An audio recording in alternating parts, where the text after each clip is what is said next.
د امن دپاره دی زمونږ په امن کې راسه نه ته اختلاف کولی شي نه کمانډن کولی شي نه بل څه کولی شي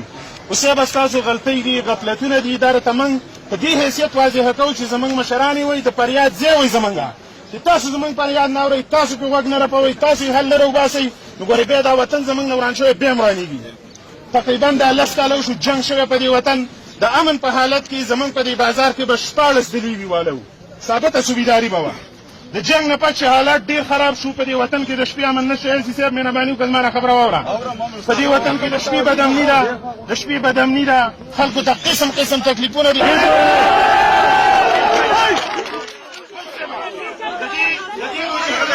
د دې روژې نه مخکې د پي او صاحب چې زموږ کوم دی د ټول باجوړ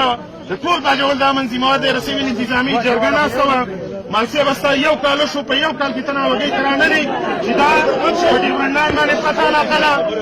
دلته د مومند سمنګه پراته دي دلته دا امن څه سوره ډي پي او په دې یو کال کې ناوګۍ لا نه دی راغلی لکه دا امن به د اسمان نه موږ نه راولي څوک به راولي زمونږ ټکسونه اخلئ په هغې ستاسو تنخواګانې دي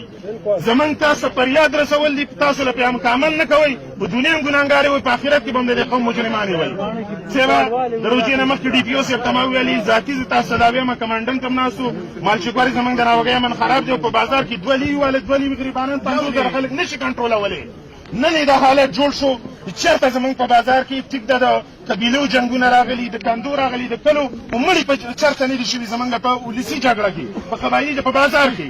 د ناوګۍ په تاریخ کې په اول ځل دی چې په بازار کې په ولسي جګړه کې مړي وشول زخمیان وشول که چېرته زمونږ ستاسو ذمهواري نه وی که چېرته د امن ستاسو ذمهواري نه وي موږ دې راپرېږدئ په دې وطن کې زموږ څه لښکرې شرې په دې ډیورنډ لاین به هم څوک ونه خوځي خو موږ ته امن پرېږدئ که موږ ته یې نه پرېږدئ ستاسو ذمهواري ده نو دا نننۍ مرګونه هم صاحبه ستاسو غفلت دی د ډي پي او غفلت دی ستا بیا زیات غفلت په دې دی چې په هره دویمه ورځ ته بازار ته راځي په یو ورځ هم دې دا تپوسونه وکړو چې د بازار کې به 50 خلک څنګه راځي اخري خبره زما دا ده چې